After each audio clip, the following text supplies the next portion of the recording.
Hola, ¿qué tal? Muy buenos días, buenas tardes, buenas noches, depende de cuándo estén revisando este material en la plataforma de YouTube o la plataforma Educatic. Esta es la tercera sesión para lenguaje, cultura y poder para el semestre 2021-1 para estudiantes del sistema de universidad abierta de la Facultad de Ciencias Políticas y Sociales de la rama de Ciencias de la Comunicación. Pues bien, en esta ocasión, pues tenemos un aforo de 41 participantes, ¿no? Incluyendo a mi asistente del sistema escolarizado, Marisol Morales, y a un servidor, Jonathan Luis Domínguez Herrera.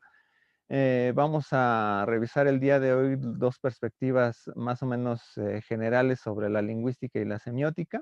Ustedes ya habrán revisado este confuso texto de Julia Kristeva y a lo mejor un poco más amablemente el texto de Sebastián Serrano sobre lo que es los límites de la semiótica y algunas cuestiones de comunicación verbal y no verbal. Vamos a examinar a detalle estos puntos. Quizá ahí haré algunas acotaciones mezcladas, ¿no? Entre ambos textos para simplemente diversificar lo que serían los dos tipos de estudio, que es lo que es la semiótica y el estudio lingüístico. Por un lado, pues es la visión de Saussure, que es la lingüística estructural, y por otro lado la lectura pragmática de Peirce. Entonces, voy a compartir pantalla para compartir el PowerPoint del día de hoy. Ustedes pueden, como ya saben, pueden intervenir, pueden de alguna manera participar, ¿no? En lo que sea conveniente, ¿no? Entonces, bueno, de alguna manera es una introducción a la semiótica y a la lingüística. Entonces, lo que tenemos que revisar el día de hoy es reconocer los elementos característicos de los estudios semióticos e identificar las posibilidades del estudio del lenguaje desde lo semiótico, ¿no? Va a ser un poco tautológico esto, en el sentido que a veces la lingüística deriva a la semiótica y la semiótica luego a la lingüística, debido a que es un problema entre palabra y signo. Entonces vamos a ir viendo que, pues un poco retomando la parte inicial con que comenzábamos el curso, ¿no? Hablar del lenguaje ya presupone posibles posturas sobre su análisis o sobre su aplicación. Por ejemplo, hay una postura demasiado purista donde señalan que el lenguaje solamente es exclusivo a la expresión verbal y para otros toman de partida lo verbal para comprender otros fenómenos comunicativos humanos o no humanos como lenguaje, ¿no? El reto de comprender la dimensión de comprender la dimensión del lenguaje visual implica comprender también el sentido básico del lenguaje, por ejemplo, ¿no? Aquí esto lo pongo a cotación de que, por ejemplo, aquí en ciencias de la comunicación, pues por lo regular se vislumbran a lo mejor muchos elementos sobre la comunicación visual, pero a veces tenemos lenguajes que a lo mejor pueden ser más abstractos, como el lenguaje de la comida, el lenguaje por silbidos. Por ejemplo, hay algunas comunidades que se comunican por silbidos, el lenguaje de señas, ¿no? Etcétera, ¿no? Entonces, bueno, vamos a ir revisando aquí algunos elementos. Primero, que no es lo mismo significar que comunicar. Significar y comunicar son dos procesos diferentes. Si bien algunos pensadores señalan que todo comunica, la comunicación depende de la intención de un ente pensante, ¿no? Por ejemplo, si yo veo un árbol, ¿no? Me significa su carácter de naturaleza, la vida, su verdosidad, pero el árbol no intenta de comunicar, comunicar su existencia. Miren, aquí estoy, yo soy el árbol, ¿no? Y por el otro lado, ¿no? Si me encuentro un anuncio en una pared colgado, ¿no? Un anuncio, un espectacular, ¿no? Yo sé que hay una intención humana para decirme algo en concreto, ¿no? Por ejemplo, si tengo que comprar un champú, agua o lo que sea, ¿no? Pues sé que hay una intención más o menos desde una empresa, un diseñador, etcétera, en todo ese proceso. La semiótica ha estudiado en mayor medida los procesos de significación, dado que muchas veces encontramos signos naturales y culturales. O sea, hay veces que hay signos así que podemos determinar, así como el árbol, ¿no? Que es un signo natural, ¿no? Pues puedo ver, significa un árbol, ¿no? o un significado cultural cuando cuando alguien me dice, mira, el árbol está ahí, ¿no? Entonces escucho la comunicación artificial, ¿no? Cultural a través de las palabras. En el caso de los segundos, ya sea desde el estructuralismo o la pragmática, muchas veces están dentro de una óptica intencionada en el proceso de comunicación. En esta dimensión se halla la existencia de discursos o funciones del lenguaje. Aquí vamos a ver un poco la diferencia entre lo que va a ser pensamiento y discurso un poco durante esta sesión, dado que a veces el estructuralismo se aboca más a analizar el discurso. De hecho, el texto de Cristeva está más enfocado a la dimensión del texto, a la parte del discurso, mientras que la parte pragmática está dimensionada a la parte del pensamiento, a la lógica. Entonces, aquí vamos a arrancar un poquito con Sebastián Serrano. Dice, él señala que el espacio del lenguaje es un subespacio de la comunicación, ¿no? Distinguida, ¿no? Eh, el lenguaje, por así decirlo, entre varios aspectos de la comunicación, la que podemos, tiene una fineza, por así decirlo, cultural. El lenguaje es visto desde la transdisciplinariedad por las perspectivas lingüísticas, cognitivas, lógicas, psicológicas y sociales. Algo que les comentaba antes de que se formulara esta materia de lenguaje, cultura y poder. La materia de introducción al estudio del lenguaje vislumbraba, ¿no?, que hablar del lenguaje, pues había una conexión con la biología, una conexión con la psicología, una conexión con la lógica, y sí, bueno, también con la sociolingüística, ¿no? En cómo a lo mejor se aterrizan todos los elementos físico cognitivos, ¿no? Por los cuales hacemos alusión al sistema vocal y al sistema racional para más o menos procesar la condición del lenguaje. Para Serrano, si bien la semiótica implica términos y categorías como conocimiento, verdad, norma, regla, problema, hechos, etcétera, el lenguaje se vincula muchas veces con elementos sociales por nuestra práctica. O sea, de alguna manera, todos estos elementos teóricos están aterrizados en la práctica, en términos de, por ejemplo, ¿qué es lo que tú sabes, no? Oye, acabo de ver un camión allá afuera que está mal estacionado. Eso es un enunciado como de verdad, ¿no? O, por ejemplo, si tengo una falla gramatical, por ejemplo, si escribo mal, si yo digo los perros, ¿no? Pues dices, ay, como que falló tu gramática, ¿no? Entonces ahí hay un problema de la norma, ¿no? Entonces, del mismo modo que su interés se da por la comunicación y el desarrollo tecnológico del siglo XX, ¿no? ¿Qué implica? Que en el siglo XX hubo mucho desarrollo de comunicaciones o telecomunicaciones que implicaron en las grandes teorías comunicativas, ¿no? O más bien para los estudiosos de sociología de diversas áreas, el hecho de estudiar a la comunicación.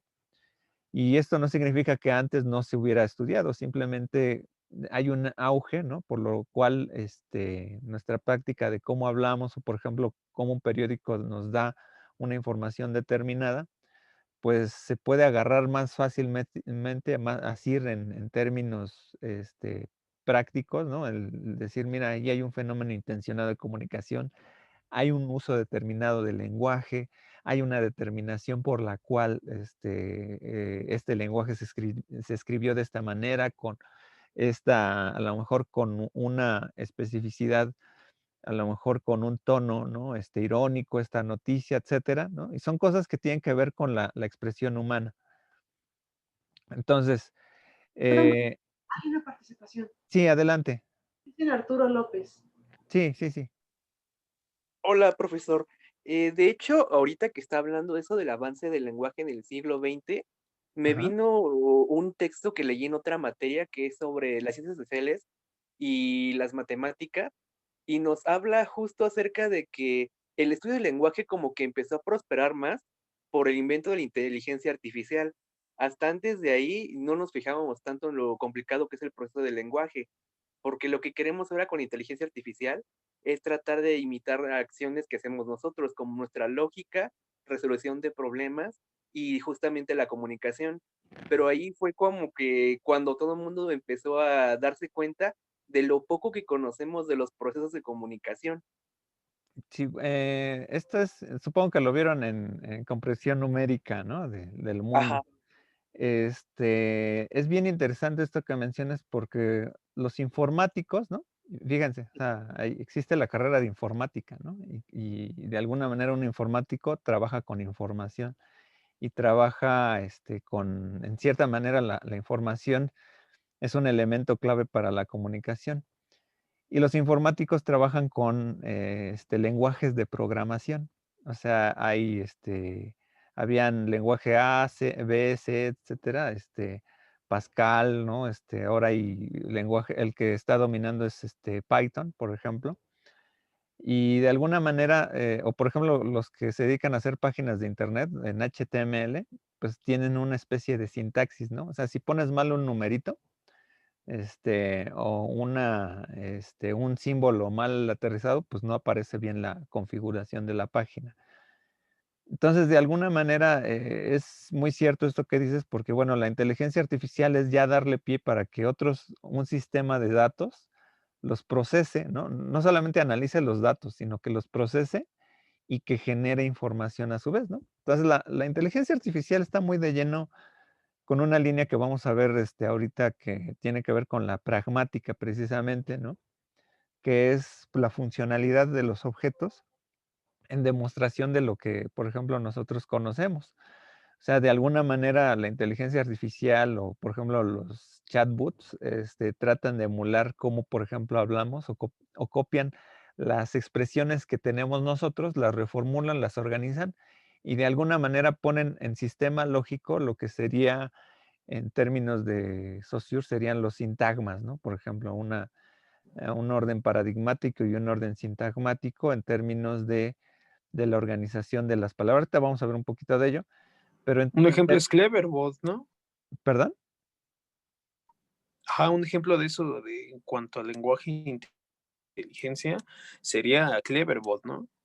Por ejemplo, sí, bueno, hay muchos tipos de bots en este sentido, ¿no? Ustedes pueden bajar en GitHub alguno de estos paquetería para más o menos emular esto. Y sí, o sea, de hecho, por ejemplo, todos los programas por ejemplo, la famosa Siri o no me acuerdo cuál es la de Windows 10, Cortana. ándale, Alexa. más o menos te va respondiendo, ¿no? Y pues bueno, ahí a lo mejor las películas de ciencia ficción, ¿no? Han trabajado mucho eso, ¿no? Como la película de Her, ¿no? Más o menos, ¿no? Si tuviéramos, por ejemplo, el puro razonamiento, ¿no? Y si estos pueden tener emociones, etcétera, qué sé yo, ¿no? Que bueno, a eso ya, en los 80 había una película que se llamaba Sueños Eléctricos, Electric Dreams, que más o menos ya planteaba cómo una computadora se volvía, ¿cómo se llama? Inteligente pero bueno, esa es una apuesta que, bueno, de la ciencia ficción norteamericana se apunta mucho porque si un robot no tiene un lenguaje, entonces, ¿cómo puedes determinar si está pensando, no? Ahí está muy, muy, muy básica la metáfora, ¿no? Muy bien. Es como el Yo Robot, ¿no? La de Will Smith. Sí, bueno, la de Will Smith es un poquito, ya que usan dos libros, ¿no? Que bueno, del libro de Asimov no tiene mucho, pero utilizan otro libro para más o menos hacer la historia, etcétera. Pues sí, más o menos, y hay muchas, ¿no? O sea, la de IA de Spielberg, ¿no? Pero incluso vámonos mucho más atrás, ¿no? La de Odisea 2001, la máquina que se llamaba HAL, ¿no? Sí es un elemento, por ejemplo, crucial, por ejemplo, ahí de cuando una máquina tiene miedo de morir, ¿no? O sea, un poco también lo que se sitúa en esta película que mencionas, ¿no?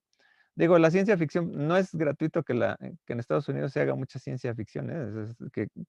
Que sea, más bien digo, no es gratuito que en Estados Unidos se produzca mucha ciencia ficción porque va en orden de una filosofía, ¿no?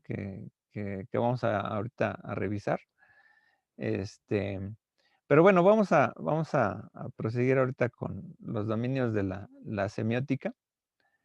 Em, hay 3 elementos de la semiótica, ¿no? Que a lo mejor, de alguna manera a ustedes les causa trabajo este tipo de textos, ¿no? Por ejemplo, porque está dimensionando, por ejemplo, la parte teórica, ¿no? Es definir qué es un signo, qué es un sistema, cómo se organizan los signos. Es hacer una epistemología de las disciplinas, ¿no?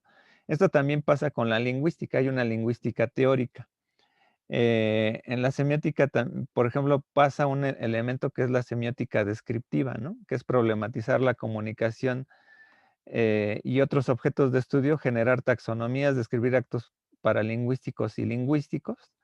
Y por ejemplo, aquí en la página 16 de Sebastián Serrano, explica muy chistoso, ¿no? Por ejemplo, si queremos ser muy analíticos de algo que estamos presenciando, ¿no? Por ejemplo, dice, así, por ejemplo, imaginemos una situación de intimidad y veamos los pasos del camino de la intimidad sexual, ¿no? El viaje del sexo. Si queremos examinar las siguientes etapas, ¿no? 1, se comienza mirando cada uno el cuerpo del otro como una chispa, ¿no? Miradas del cuerpo y pasa a primer plano, se erige en protagonista de la situación. 2, algunos movimientos de la cabeza que pueden venir mezclados con alguna palabra. 3, contacto ocular y profundo. 4, se puede dar alguna palabra más a una instancia muy próxima. 5, es probable que la mano agarre la otra mano. La distancia tiende a 0, el contacto corporal se inicia. 6, el brazo de uno a la espalda del otro. 7, el brazo pasa a la cintura y se hace poco de presión y aprieta. Y de aquí 8 es decir, el beso, el contacto de boca a boca, tercera fase. Y bueno, aquí tenemos como un ejemplo de un cortejo, ¿no? Pero de hecho hasta parece como digo, si estás leyendo hasta como que qué analítico, parece así como, igual ahorita que estaban diciendo, ¿no? De cómo un robot a lo mejor lo estaría describiendo para entender esta descripción, ¿no? En la parte, por ejemplo, de las lenguas, se hace mucho la descripción a veces de cómo funciona la lengua, cuáles sus sujetos, sus verbos, los predicados en una lengua indistinta, ¿no? Cuáles son sus taxonomías, cómo organizamos los elementos. Entonces, lo que hacemos en la semiótica descriptiva es más o menos describir el objeto, ¿no? De hecho, la semiótica teórica es como un marco teórico de referencia, ¿no? Y la semiótica descriptiva es como aterrizar al objeto de estudio, una descripción más o menos fina, ¿no? Y la semiótica aplicada es un tercer paso que tiene que ver con la transdisciplina en términos de vincular, por ejemplo, estos procesos descriptivos hacia cómo se ven desde otras áreas, hacer un análisis y, por ejemplo, de aquí, por ejemplo, derivar, por ejemplo, toda la dimensión hacia otros nuevos campos, ¿no? Por ejemplo, la discusión específica, ¿no? De la inteligencia artificial, pues más o menos se basa en aplicar una sintaxis determinada en los modelos lingüísticos y cómo estos modelos lingüísticos de forma a lo mejor se aplican a lo mejor a un ordenador, ¿no? Y cómo, por ejemplo, pueden ir aplicando, ¿no? Pero de alguna manera es traducir un poco cómo la semiótica se ve a lo mejor también en la biología, por ejemplo, con la sistemática. Por ejemplo, cada vez que se encuentra, por ejemplo, una nueva especie, se le pone un nombre determinado, etcétera. En la psicología, pues, por ejemplo, hay esta área que a lo mejor desconocerán ustedes mucho, pero será la de la comunicación humana, la que tiene que ver con las terapias del lenguaje, elementos más o menos plausibles. Por ejemplo, si un niño, por ejemplo, tartamudea mucho, pues bueno, se hace una terapia, ¿no? de cómo pronunciar lo que dice, ¿no? Entonces, hay todo un proceso terapéutico aplicado para el cambio, ¿no? Entonces, y esto a lo mejor se puede aplicar luego a la semiótica del cine, del arte, de la botánica, ¿no? La semiótica del cine, pues a veces aplicas una teoría, ¿no? Como lo hacían, digo, no eran semióticos los rusos, ¿no? En términos de Kuleshov o Sergei Einstein, pero sí a lo mejor sí aplicaban de alguna manera la teoría a cómo, por ejemplo, mejorar el cine, ¿no? hacer semiótica comparada, pues, por ejemplo, es como, por ejemplo, se comunican unos monos aulladores, por ejemplo, en Chiapas, ¿no? A cómo, por ejemplo, nos comunicamos nosotros, ¿no? Este, y aquí vamos a ver, no nos va a dar tiempo, obviamente, en este curso de hablar de cuáles son los orígenes de la semiótica, que viene desde los griegos, que está enraizada entre la lógica, la retórica, la medicina, etcétera. Pero sí vamos a vislumbrar en esta sesión dos elementos importantes, que sería Peirce y Saussure. Un poco es la escuela pragmática que ubica el pensamiento y la mente, ¿no? Desde la visión lógica, ¿no? Y la escuela estructural que ubica la significación desde el análisis del discurso. Entonces aquí vamos a ver primero a Saussure, ¿no? Sabio ginebrino que en 1906 da un curso de lingüística. Bueno, este sabio, pues bueno, fue a estudiar a Leipzig, luego regresó a Ginebra y bueno, pues dio ahí su curso, ¿no? Y de alguna manera, pues dejó sus notas con los alumnos, ¿no?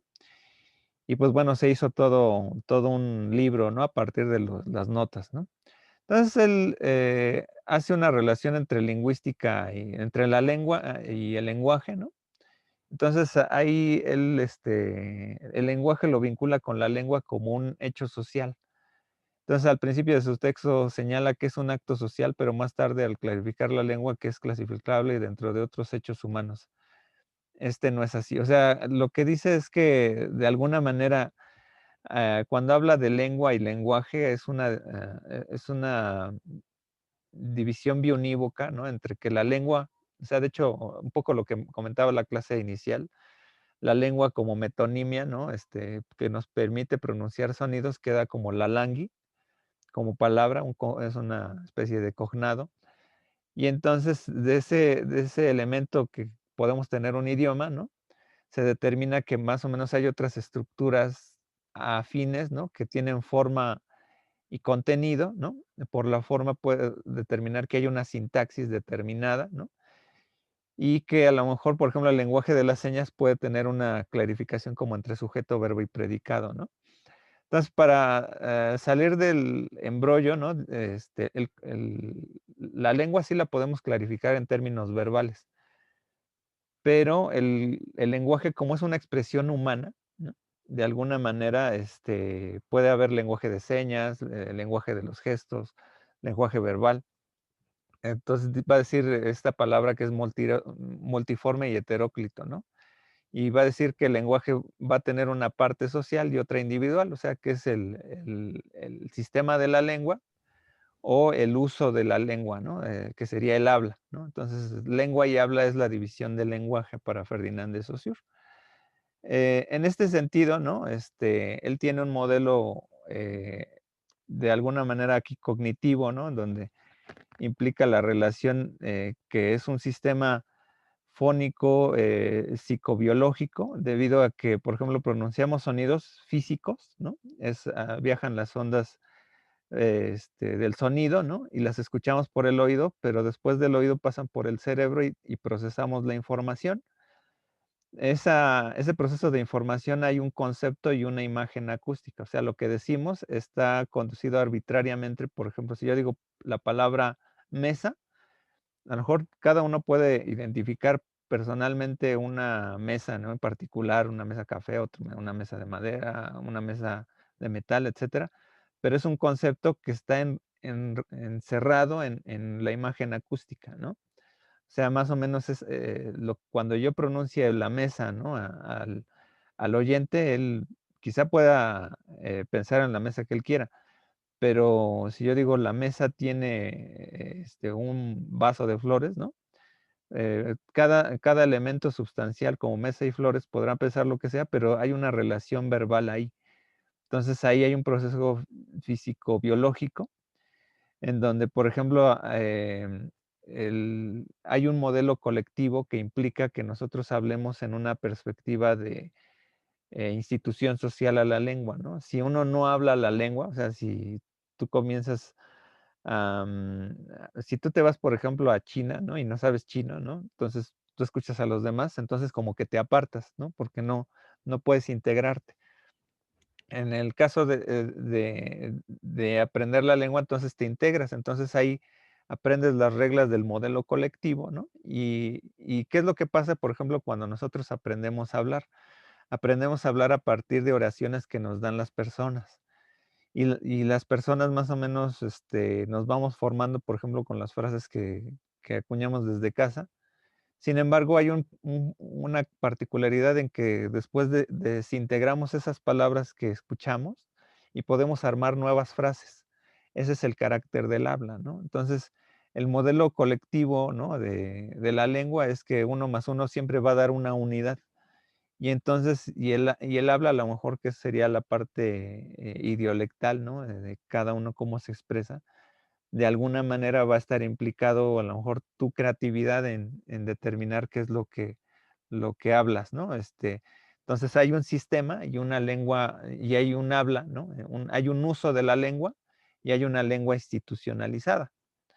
Entonces, desde este término, pues Saussure ubica lo que sería el signo lingüístico, ¿no? Que es un concepto de imagen acústica, el significado o el significante que nos estaría trayendo a colación lo que sería que todas las palabras son arbitrarias, principio que a lo mejor ya había demostrado Aristóteles con la expresión, porque de alguna manera no importa cuál sea la mesa que tú pienses, sino que hay una palabra que la fija, ¿no? O sea, lo que comunicamos son estos significantes, pero en la parte del significado, el significado está en la mente, ¿no?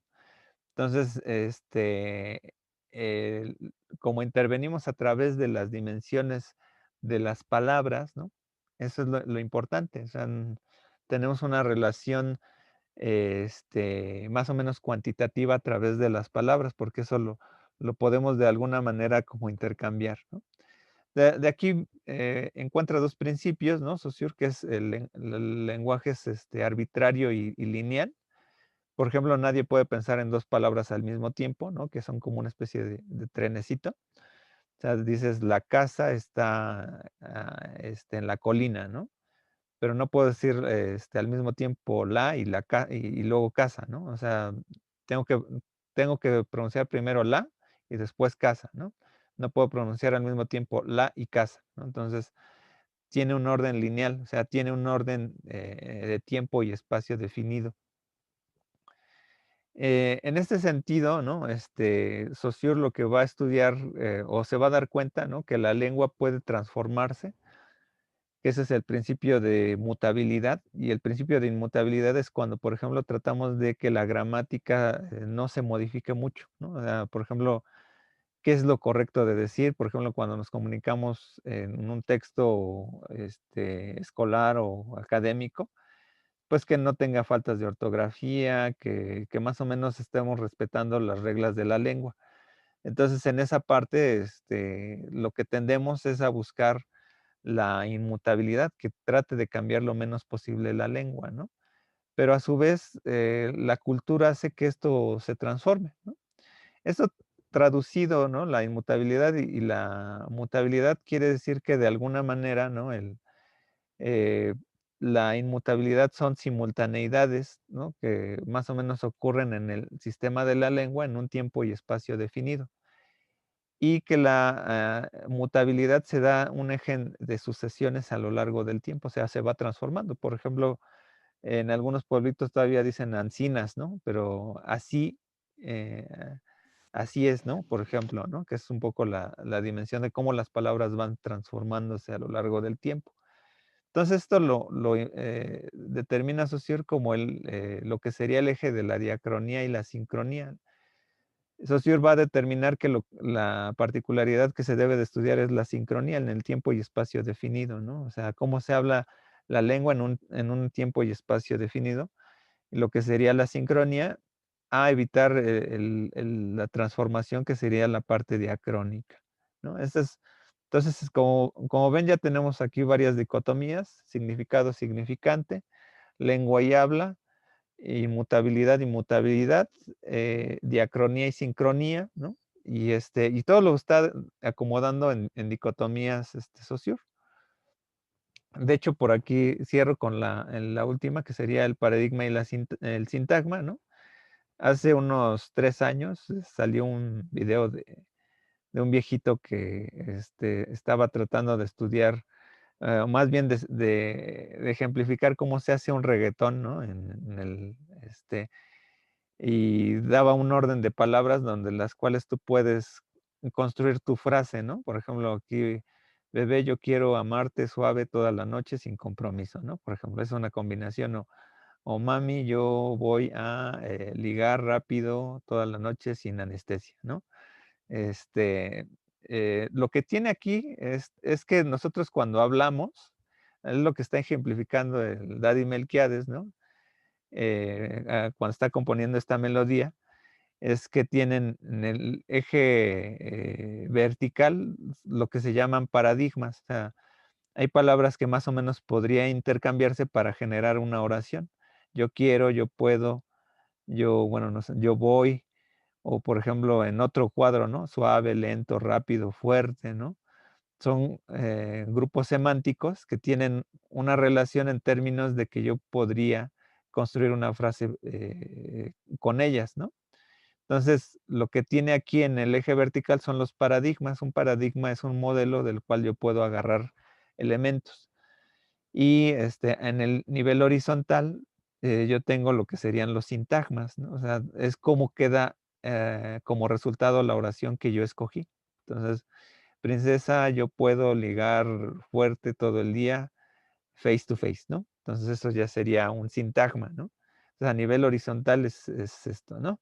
Entonces, de alguna manera, esta es la última dicotomía de Saussure, con la cual pues más o menos establece lo que serían las reglas de la lingüística y de la lingüística estructural, pero a su vez da como a futuro decir que en el futuro la lingüística sería parte de la semiótica o de la semiología, ¿no? En términos europeos.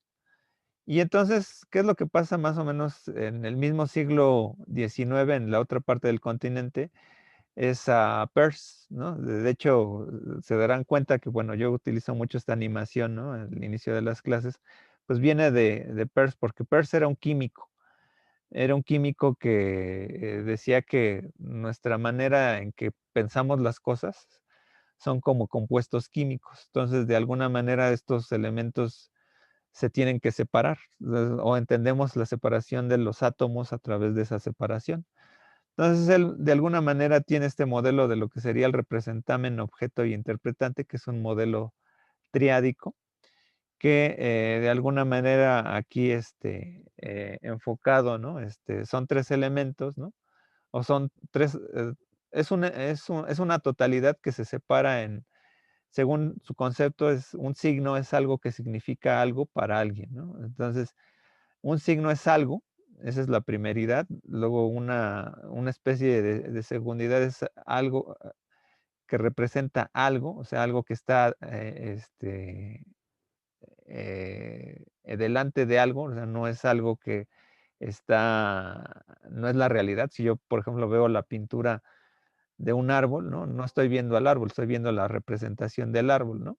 Pero para que esto se fije necesita que esto sea interpretado. Y esta interpretación se da precisamente como lo que veíamos en Saussure, en un eje de la sincronía, de alguna manera, se da en un tiempo determinado como una especie de contenido compartido alrededor de todos nosotros, ¿no?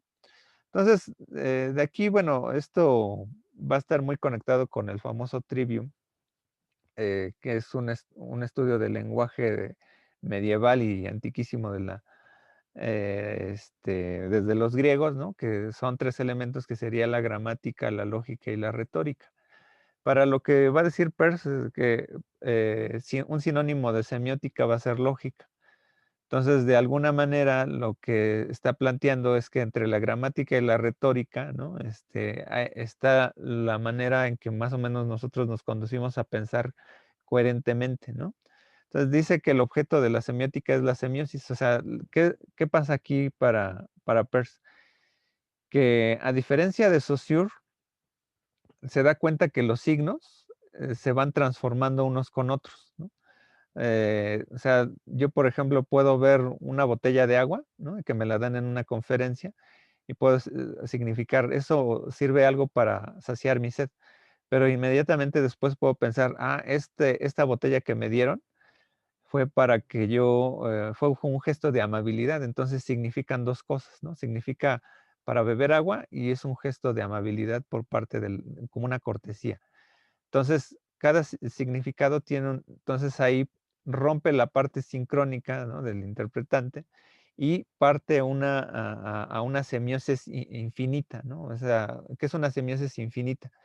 Que de algo que significa algo se va desprendiendo a varias cosas. Por eso los elementos químicos, o sea, no se cierra el sistema, ¿no? Entonces tú le puedes adherir más átomos de otras partículas, entonces se hace una especie de elemento gigantesco. Entonces, la diferencia entre Peirce y Saussure es que Peirce va a subrayar lo que sería el aspecto diacrónico del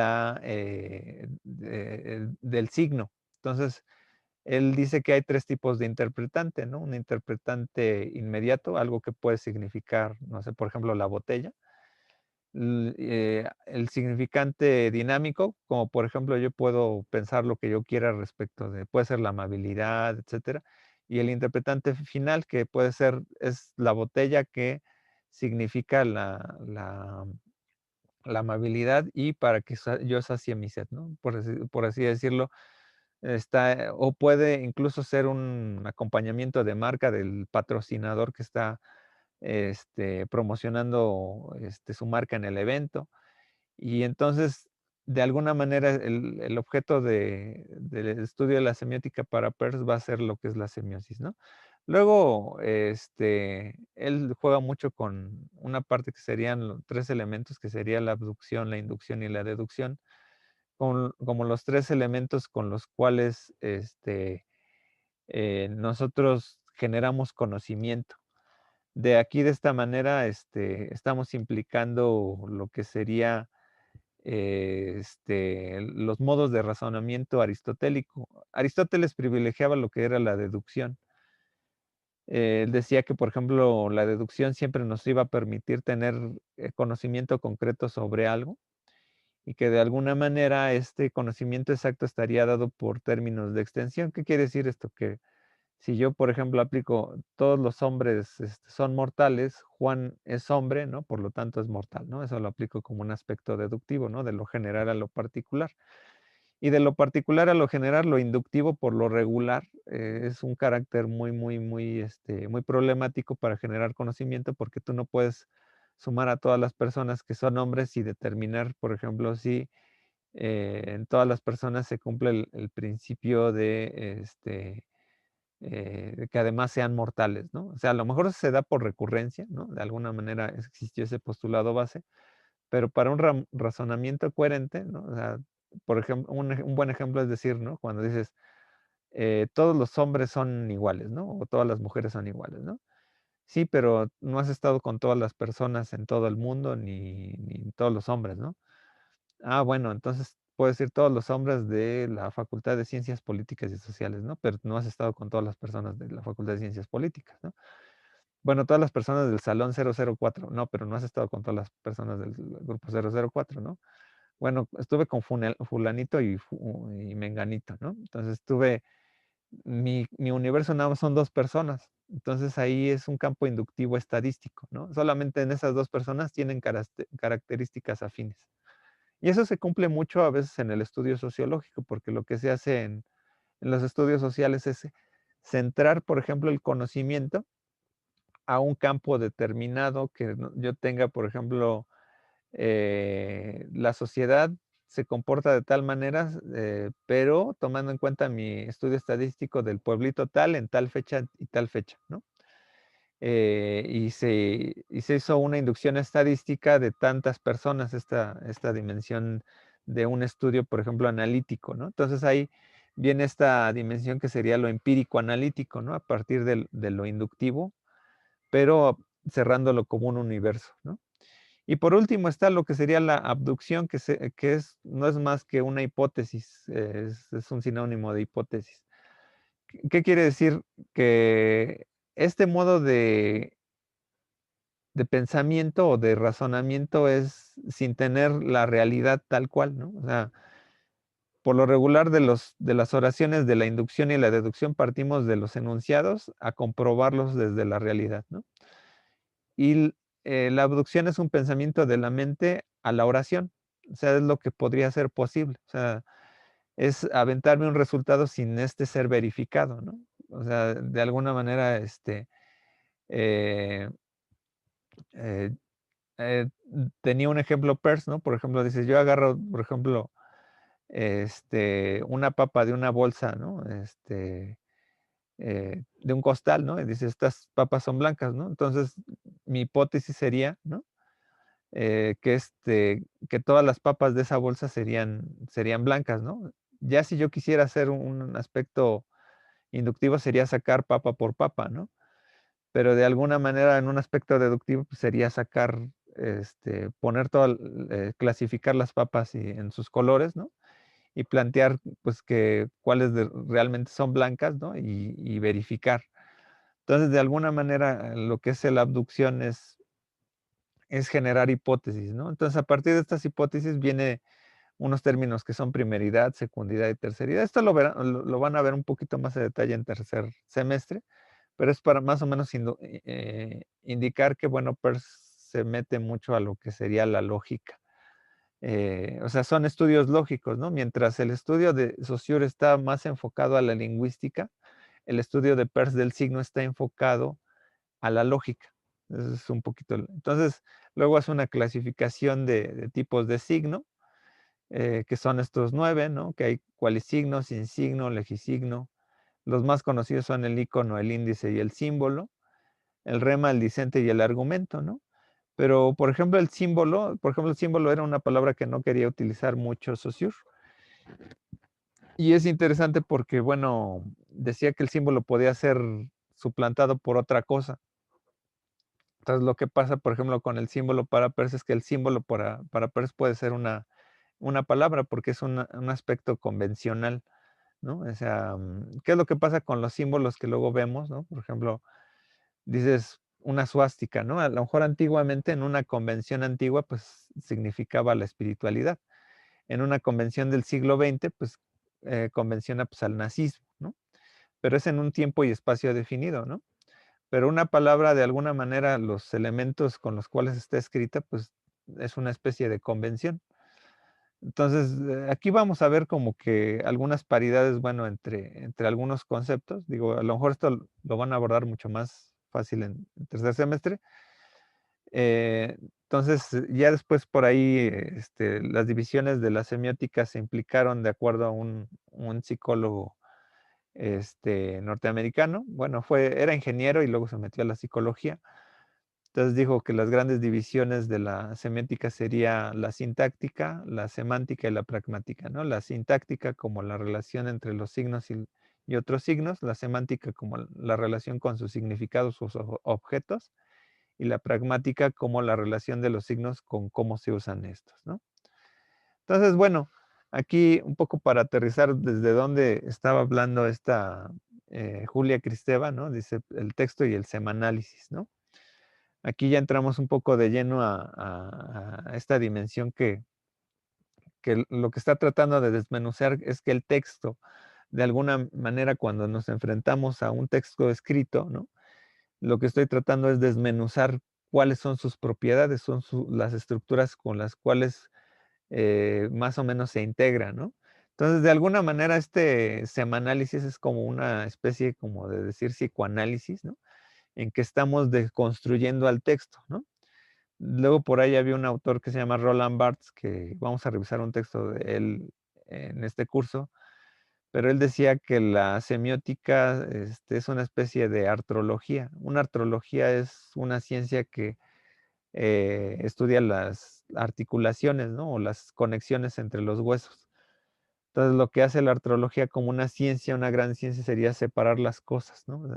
O sea, no es que nos encontremos que hay un significante y un significado por allá en el ambiente y que la suma de ellos hagan un signo, sino que más bien encontramos un signo lingüístico y lo separamos en entidades abstractas, ¿no? Para su comprensión. Por ejemplo, la materia, ¿no? En términos generales físicos, no necesitamos separarla, la entendemos como un conjunto de átomos, ¿no? Que están pegados, ¿no? Y que así sostiene la materia, ¿no? O sea, no vemos los quarks o los átomos, ¿no? Porque los entendemos por una forma determinada.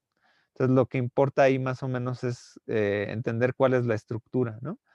Entonces, es para Julia Kristeva, ¿no? Lo que el semanálisis es la palabra que implica realizar análisis de texto o discurso como si fuera algo exhaustivo, tomando en cuenta un valor amplio del estructuralismo, ¿no? Veíamos que con Saussure el estructuralismo es tratar de separar, por ejemplo, la condición de las palabras, ¿no? Por ejemplo, sabemos que hay una doble articulación en las palabras, por ejemplo, entre los fonemas y los monemas, ¿no? Los monemas son palabras que tienen ya un significado dado y que se construyen a partir de fonemas que no tienen significado en la unidad, ¿no? Entonces, aquí la relación, por ejemplo, que muchas veces hace Kristeva, ¿no? Es la relación entre filosofía y semiótica. Dice la ciencia, que bueno, esto lo agarra más de Morris, ¿no? Pero la semiótica es una ciencia más, pero al mismo tiempo genera una reflexión de las propias ciencias, ¿no? La semiótica es como una dimensión con la cual se construye cualquier conocimiento. O sea, si vemos a nivel sígnico, ¿no? Realmente, ¿qué ciencia no usa signos? Pues sería imposible. O sea, todas las ciencias usan un signo determinado, ¿no? Entonces, lo que al final llega a este texto, ¿no? Digo, se mete muchas cosas con marxismo que a veces no van mucho al caso Julia Kristeva, ¿no? Pero, digo, por la tradición que tiene ahí del marxismo, pero bueno, dice al final, ¿no? La semiótica lo que implica es generar modelos, ¿no? Y puede o no tener que ver con la ideología, ¿no? Pero dice, idealmente lo que tendría que ser la semiótica es la ideología de las ciencias, ¿no? O sea, un conocimiento sin ideología aparentemente, ¿no? Pero, digo, estos conceptos, pues bueno, a lo mejor hacen mucho ruido, ¿no? Digo, este texto a veces es un poco más como plantear la semiótica en el aspecto sociológico, pero por ahí, pues bueno, tiene muchos asegúnes, ¿no? Luego, ¿qué es lo que puede hacerse en estos aspectos sociales? Es que yo puedo deconstruir, por ejemplo, que a través de los elementos que yo vea, ¿no? Pues yo puedo a lo mejor más o menos determinar que por ciertas características del auto, de la persona, cómo viste, etcétera, o de los iconos visuales que yo estoy revisando, ¿no? Dice, pues se refiere a la riqueza, ¿no? Por ejemplo, ¿no? Entonces, el Monopoly, pues por ejemplo, juega mucho con estos elementos, ¿no? O, por ejemplo, yo puedo analizar, por ejemplo, los aspectos de moda.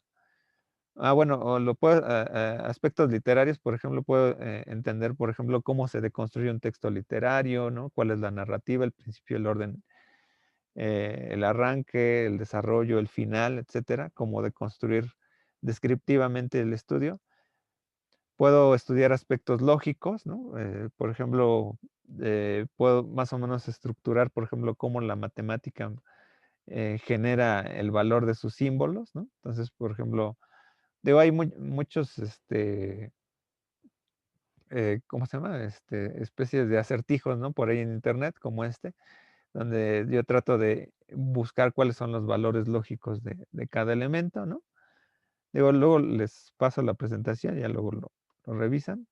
Puedo revisar los aspectos de la moda, ¿no?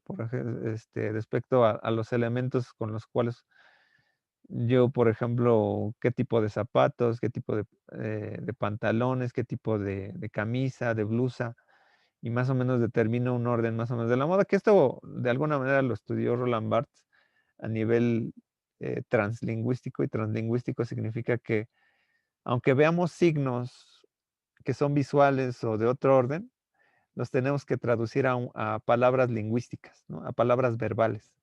O sea, dice, ¿qué signo ves? Pues veo el signo del árbol, ¿no? Pero árbol está traducido en un significante verbal. Entonces aquí la semiótica y la lingüística se entrecruzan mucho, ¿no? Entonces, aunque hablemos de la lógica utiliza palabras para expresarse.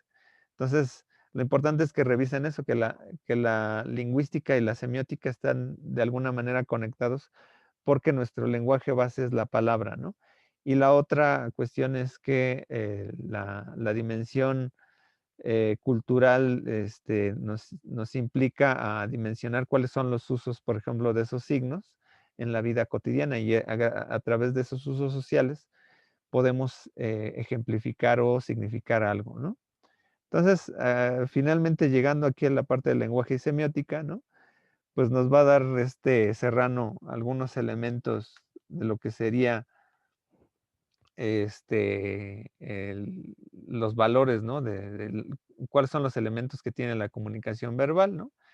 Que utilizamos un canal vocal auditivo, ¿no? Que difundimos, por ejemplo, la transmisión y recepción direccional sobre un contenido lingüístico y que, por ejemplo, cada vez que hablamos algo, pues solamente tiene un espacio definido. O sea, digo, ahorita a lo mejor después en la grabación pueden buscar lo que yo dije, ¿no? Pero de alguna manera a nivel coloquial, cuando estamos hablando con una persona, pues no estamos grabando todo, ¿no? Imagínense grabar todo, porque es un carácter actual y es rápido, ¿no? Cuando estamos hablando algo, pasa de inmediato, ¿no?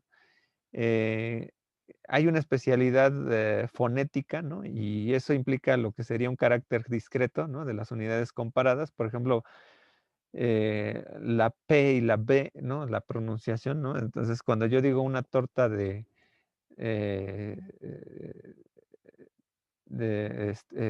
no sé, estoy pensando, ¿no? Un guiso con berros, ¿no? A un guiso con perros, ¿no? Digo, por el contexto, por la relación de palabras, pues no puedo comer es raro, bueno, no sé, a menos que en China coman un perro, ¿no? No sé. Una torta de berros, ¿no? O bueno, al menos sé que los berros, pues sí son hojas, ¿no? Pero la pronunciación puede implicar, ¿no? Que lo entienda, ¿no? O sea, pues, se está refiriendo a una planta, no a un animal. Entonces, esa es la especialidad con la que pronunciar de una manera determinada puede incluso implicar la significación. Pero, y de ahí viene toda la parte fonética, ¿no? La parte en cómo pronunciamos y cuál es el contenido con lo cual usamos para comunicarnos. Por ejemplo, decir una torta de jabón, una torta de jamón, sí implica una especialidad fonética en donde debemos pronunciar de alguna manera las palabras, ¿no? Cuando nos comunicamos verbalmente, pues hay un feedback, o sea, nos podemos comunicar de la manera en que las personas se comunican con las mismas palabras, ¿no? Hay una orden de intervención, o sea, respondemos, ¿no? Hay un carácter semántico en donde, por ejemplo, tenemos significados arbitrarios, ¿no? Como los de el significante y el significado, ¿no? Y eso implica la arbitrariedad, ¿no? Entonces, de alguna manera, pues bueno, hay elementos con los cuales nos conducimos de cierta manera. Hay desplazamiento de que, bueno, por ejemplo, al escribir con el nacimiento de la escritura, eh, podemos escribir hacia el futuro. O sea, cuando recibimos textos del pasado, una persona se está comunicando con nosotros desde el pasado, ¿no? La linealidad significa que no podemos pronunciar una palabra al mismo tiempo que otra, ¿no? Por ejemplo, por eso es esta metáfora del tren, ¿no? El tren se va, ¿no? Porque cada palabra tiene un momento, ¿no? Podemos ser creativos con el habla, ¿no? Que es la parte del idiolecto, ¿no?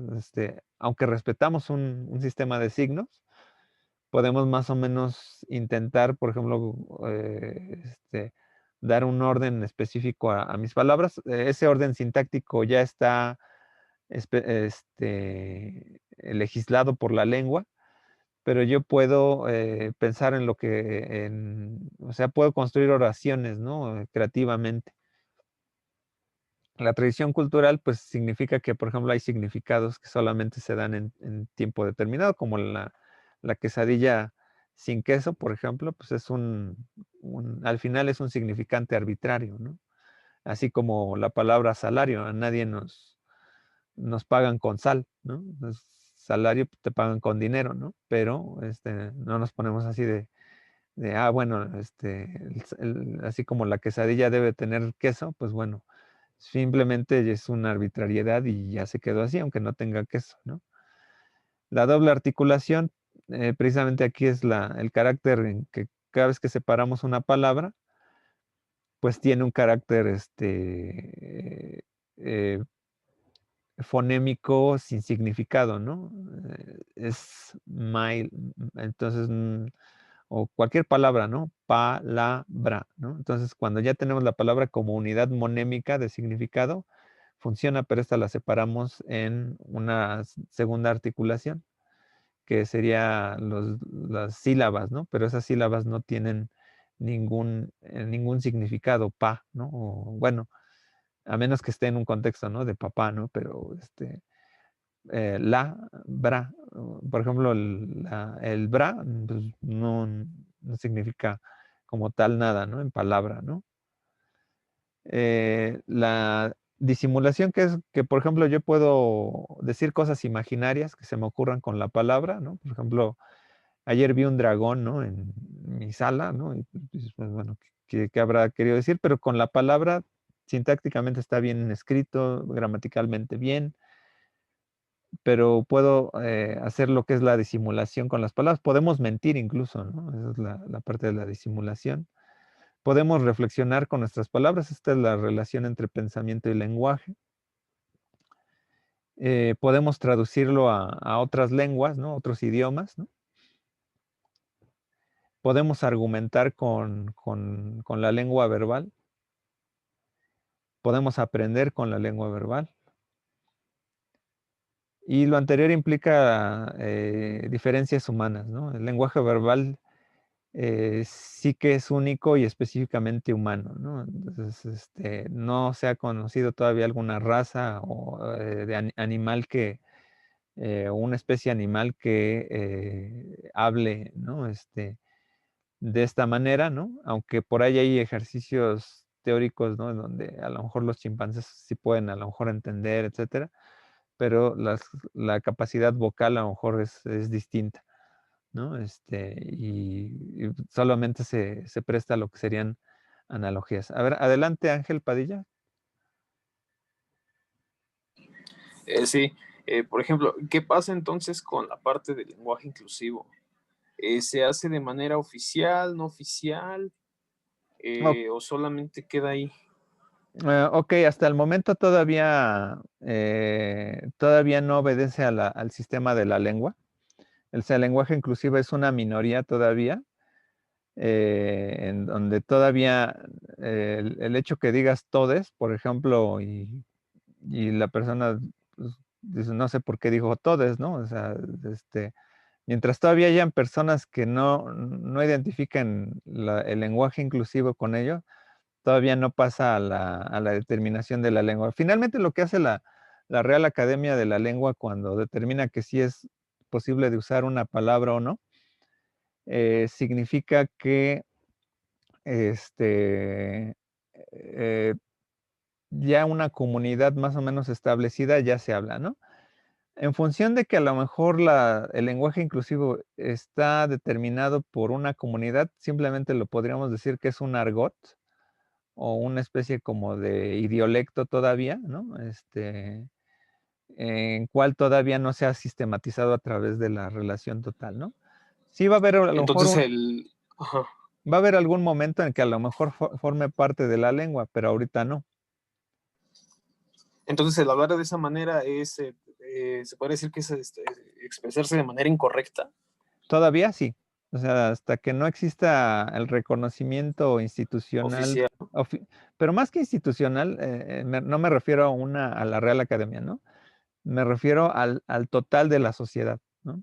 Cuando el total de la sociedad reconozca que es una manera expresada, es como cuando nosotros nosotros no le decimos cómo hablar a un francés o a un inglés.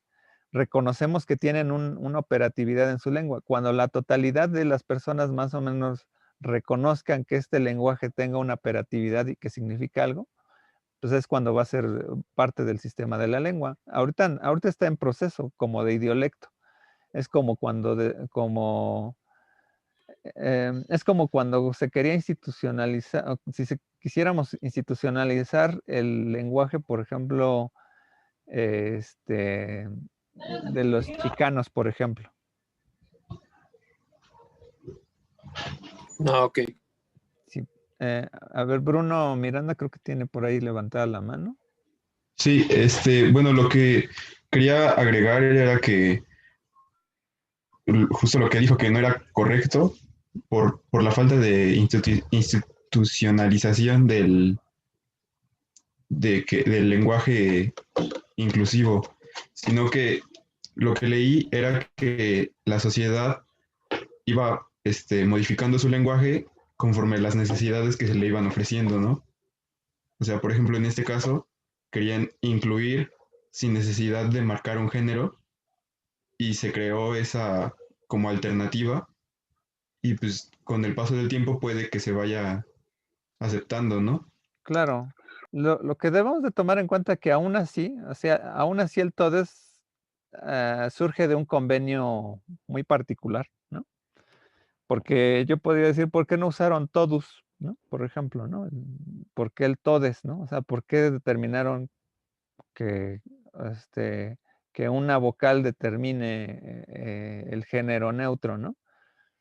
Cuando, por ejemplo, pues puede haber la vocal U, ¿no? Que, pues, pero en ese grupo, en ese pequeño grupo, hubo ya una convención de una microlengua, ¿no? Y sí, o sea, de alguna manera, eso es muy importante. Las necesidades implican que eso se institucionalice en algún momento, o sea, las necesidades. Sí, por ejemplo, existía, por ejemplo, hasta donde yo sé, pues, por ejemplo, históricamente los hermafroditas nunca han sido reconocidos por la lengua, ¿no? En esa parte, ¿no? Antes de las valoraciones de autoidentificación, pues ahí, por ejemplo, no había, el tercer sexo nunca se ha hablado, ¿no? Los hermafroditas, por ejemplo, ¿no? Y en términos, por ejemplo, de la convención de la lengua, ¿no? O sea, hasta el momento, el decir todos, ¿no? Todos, ¿no? Pues ejemplifica a una totalidad, ¿no?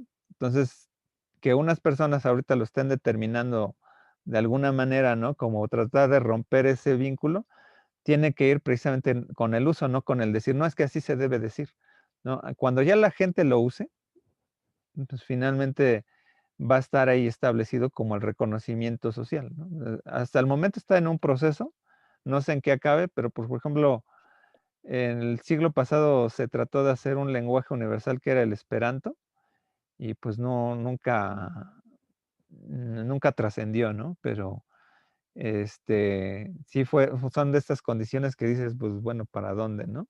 Es como el impreso e imprimido, ¿no?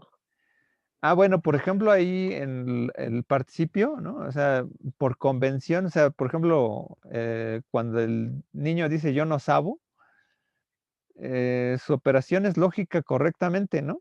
Pero arbitrariamente está incorrecta, ¿no? Entonces, cuando la condición arbitraria no lo permite, pues no se puede hacer, ¿no? Entonces, el impreso y el imprimido, pues bueno, en la medida que se usen, pues a lo mejor es como antes decir, cuando creabas verbos, ¿no? Por ejemplo, faxear, ¿no? Entonces ahí dices, pues faxear, ¿no? Pues mandar un fax, ¿no? En vez de decir mandar un fax, dices faxear, ¿no? Es como, no sé si hay verbos, ¿no? Por ejemplo,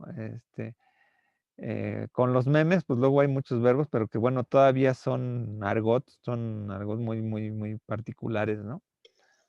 Por ejemplo, tuitear, ¿no? Tuitear, por ejemplo, ¿no? Ese es un verbo que dices, pues, ya se usa tan común que bueno, pues es mandar un tweet, ¿no? Es aceptable, ¿no? Es aceptable en términos de que ya la gente lo usa, ¿no? Cuando la gente ya comienza a decir todo es... Culturalmente. ajá, exacto, pues por la estructura de la cultura ya dices, pues ya se aceptó y pues ya, por más condición que exista, que yo lo que recomiendo para el lenguaje inclusivo es que mejor busquen palabras que, por ejemplo, del náhuatl, Generalice, ¿no? pues por ejemplo que hay palabras, bueno, en inglés all, ¿no? Pues por ejemplo, all of you, ¿no? Dices, pues no sé si tiene ahí un género, ¿no? Pero, por ejemplo, en palabras, por ejemplo, desde el tojolabal o el náhuatl, pues puedes buscar a lo mejor palabras que son neutras, porque como son palabras lenguajes aglutinantes, sí podrías, por ejemplo, determinar la posibilidad de esa dimensión. En francés es el on, Ah, el no uno. tiene tampoco género, es como ello o ella, dependiendo de qué Ajá. esté hablando. Sí, on y va o on apel, ¿no? Aunque ahí aún el on, la terminación del verbo, o más bien, Sujeto. depende ahí más bien el sujeto, ¿no? Entonces, porque el on se conjuga muchas veces en tercera persona, ¿no?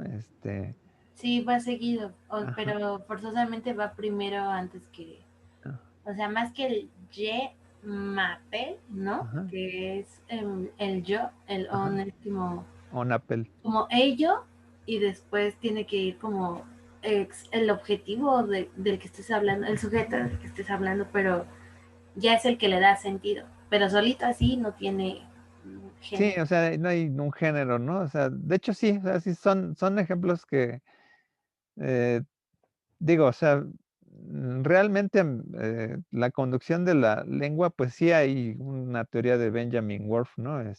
Sapir-Whorf, que implica que lo que tú conozcas, ¿no? De la lengua, ¿no? Pues va a implicar la manera en que nos comuniquemos, ¿no? Entonces, pues de alguna manera, sí va a estar como ahí contrapuesto la manera en que de alguna eh, manera, ¿no? O sea, ¿qué tal y si hablamos con lenguaje inclusive, pero pues sigue la violencia, sigue la violencia de género, ¿no? O sea, no sé Nos qué, está atacando. o sea, realmente de fondo, ¿no? Pues podríamos tener un lenguaje, como es en heteropatriarcal, pero realmente bajar la violencia en términos generales humanos, pues bueno, pues ya es una dimensión hasta de preocupación filosófica, ¿no? O sea, si nos ponemos a pensar si el hombre es bueno o es malo, ¿no? Como en Hobbes o o sea, sí, o sea, sí, ahí nos deriva más bien a ya una reflexión psicosocial, ¿no? O qué tanto idealizamos al ser humano como si realmente fuera un ente elegido, ¿no? O sea, seguimos con todavía esa visión de algo que van a ver en este pensamiento moderno, ¿no? Qué tanto idealizamos al ser humano, ¿no? Entonces, pero bueno, no sé, ya como estamos ya sobre el tiempo, ¿no? Digo, ya no me dio tiempo de ver lo que era la comunicación no verbal, pero estuvieron bien las intervenciones, me gustaron, ¿no? Voy a,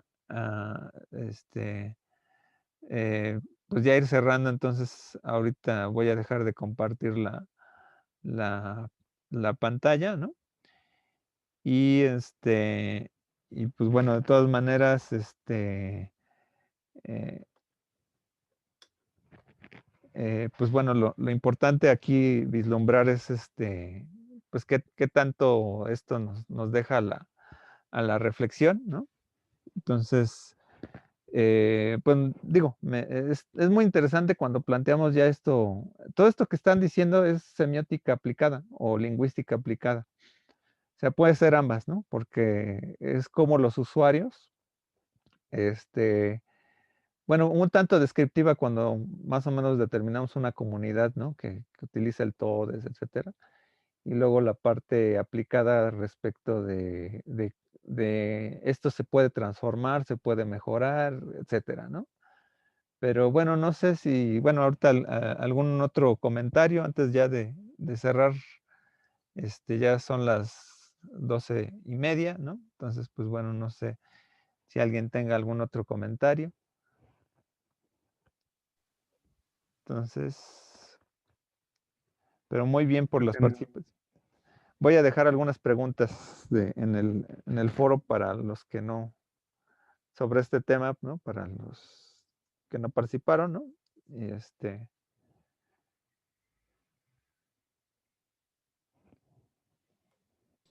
Creo que Yael Acosta quería participar.